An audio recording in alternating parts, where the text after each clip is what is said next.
Hey, how y'all doing? I hope y'all doing good out there. Are you doing all right? Yeah, I'm doing good. How you doing? Fantastic. Fantastic. I hope you have a good day.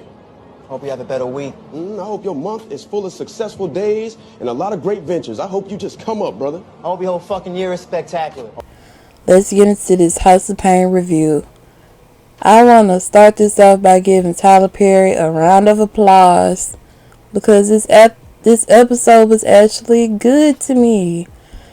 And I feel like I had to clap for him because these last episodes, yeah, we don't talk about them much. But I feel like this episode was a big improvement. Really two things to talk about. Curtis and Ella real quick, and Calvin, Jasmine, and Caleb. Now, let's get Curtis and Ella out the way. I'm happy they wasn't on here too much. Because as soon as Curtis got on the screen, I was like, oh, Lord, please. Don't let this be another Curtis and Ella episode. But they got a few minutes of screen time and they was gone. Curtis all of a sudden doesn't want Ella to have a party because Calvin says that the party is going to cost like $900. And I'm like, what type of party are y'all throwing? But still, I feel like they could have just cut the budget back some. Or just go and pay the money. Like, I'm pretty sure your wife is worth it. But they end up, Curtis is going to take Ella on a trip instead. I don't know if Tyler Perry not doing the party because he got to pay people for to come and bring back certain people in the show, like her friends and his friends and all that type of stuff. But they ain't having a party. They just going on a trip. And I will say this. I didn't like how he just closed the door up in her face. But Calvin said what we all been saying. That's your husband. You been dealing with that disrespect. So, hey. You like it. I love it. But Curtis asked Calvin to stay at the house because he ordered her a package from Paris, Texas. And I'm just thinking, like, you could just give the delivery person special instructions on where to put the package. But he ordered her something. I'm pretty sure it ain't gonna really be worth nothing when we do see what it is. Well, if we see it. But Calvin asked Jasmine to watch the package so he could go watch the game with Pookie and Peanut. It'll be nice for to see them again. But let's go back to how this episode started, and that was with Jasmine. So Jasmine is going to her back door, and Caleb is there. And this episode mainly revolved around him trying to pressure her into having sex. And this episode was just so close to home because I go through this a lot with dudes. It's like you tell them no and they still just feel like something about them, they feel like they got this charm or this certain type of power to where you gonna give in. And it's like, no dude, I'm not ready, period. So he was getting on my nerves. And I was really hoping that Caleb would be the type of character that, I don't know, like, you was wrong about. Like, I kind of wish that he could actually impress CJ and stuff like that for to show that he's really not a bad kid and all that. He might be a little thuggish or whatever, but he's really not that bad. But instead of trying to pressure his daughter into having sex and she doesn't want to, I don't think her parents are going to warm up to you anytime soon.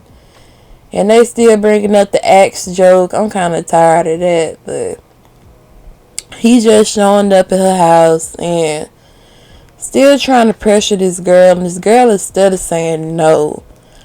And I felt her on. See, at first I was like, you don't even want to kiss the boy. Because I do like kissing. But she was 100% right. When you start kissing on the guy, he wanted to go to a whole nother realm, and that is usually what it leads to, because don't nobody want to kiss forever. But if I don't want to have sex, I just don't want to. But to be honest, she just might have to find somebody else, and I feel like she can do better than Caleb. So, and I feel like Jasmine is worth waiting for. She's worth waiting for. She's a beautiful girl. She's smart. She in college. Her fashions be on point. Whoever styles her, her fashions be on point. She's funny. Like, she's worth waiting for. So I'm pretty sure she can do better than Caleb. But later on in the episode, while Jasmine is waiting for the package to show up, Caleb shows up and still is pressuring this girl. And she was like, how you know I was over here? He says that I saw you come from across the street. And now I still remember back in the day they lived down the street and the firehouse was across the street. But let's roll with it. Caleb saw her come across the street.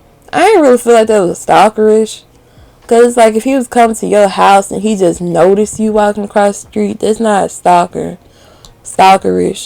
But when he started saying how he know your uncle and aunt gone and all this and that stuff, I was like, okay, this is a bit much now. But he comes in still pressuring the girl and talk, and he started doing way too much. I'm like, hold on now, partner.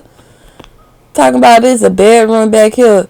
Like, really trying to go fuck this girl up in her aunt and uncle bed. And then talk about, you don't matter what bed it is, woo to woo. And was talking about the couch and all that type of stuff. Like, dude, you doing way too much. And this girl is steady telling you no. Like, it's really disgusting. But they're talking about getting Tyler pair of points because this is really how it be. Like, it was a lot of realism on this episode for me. But Caleb, well, he done shown me so far, he not the one for her.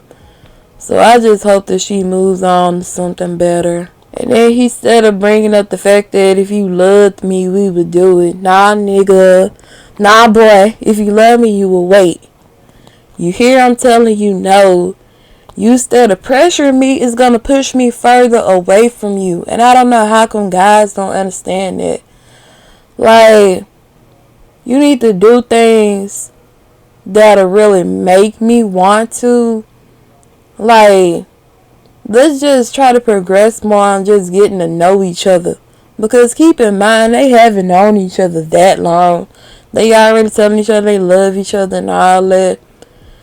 And it's like how his demeanor is. It's like you just trying to go on, have sex. I might not even hear from you the next day because you just trying to rush and do this. Like, he's getting out the vibes that he doesn't feel like she's worth waiting for. And he was talking about we love each other, we should show each other. But I'm thinking to myself, show her by taking her out on a date. Show her by trying to impress her parents a little more because you really want to be with this girl. Not sneaking around. Show her by bringing her some flowers and some candy or something. And talking about go all the way. I feel like going all the way is marriage or something, like, to me. And I'm skimming back through the episode. How this man gonna really tell her that I think you are ready? Dude, I done told you about 50 million times I'm not ready. How are you gonna tell me that I am ready? She not even giving no type of signs that she even, okay, maybe. No, she straight up telling you no. You can't even lie like she leading you on or anything. But you want to say that she ready. Boy, bye. This boy does not love her. Because if you loved her, like I said, you would respect her and wait.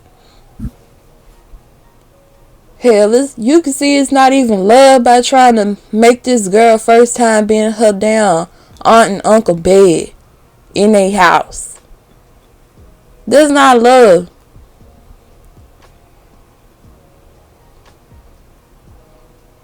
Ooh, y'all, this boy done struck a nerve with me. And this the thing too, like, they not even making out or anything.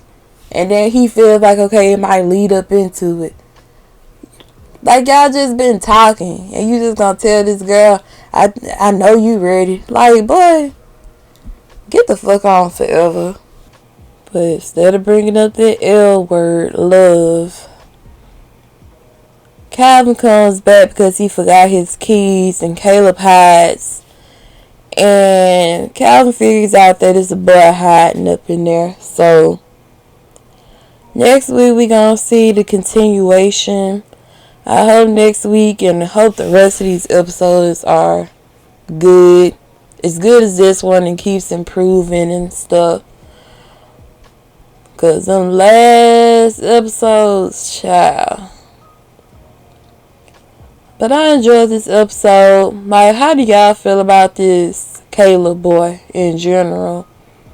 And do y'all feel like Curtis should have went on here and paid the $900 or just made some cutbacks instead of going on a road trip or whatever? And just let me know what y'all thought about this episode. Please like, comment, and subscribe, and thank you for watching.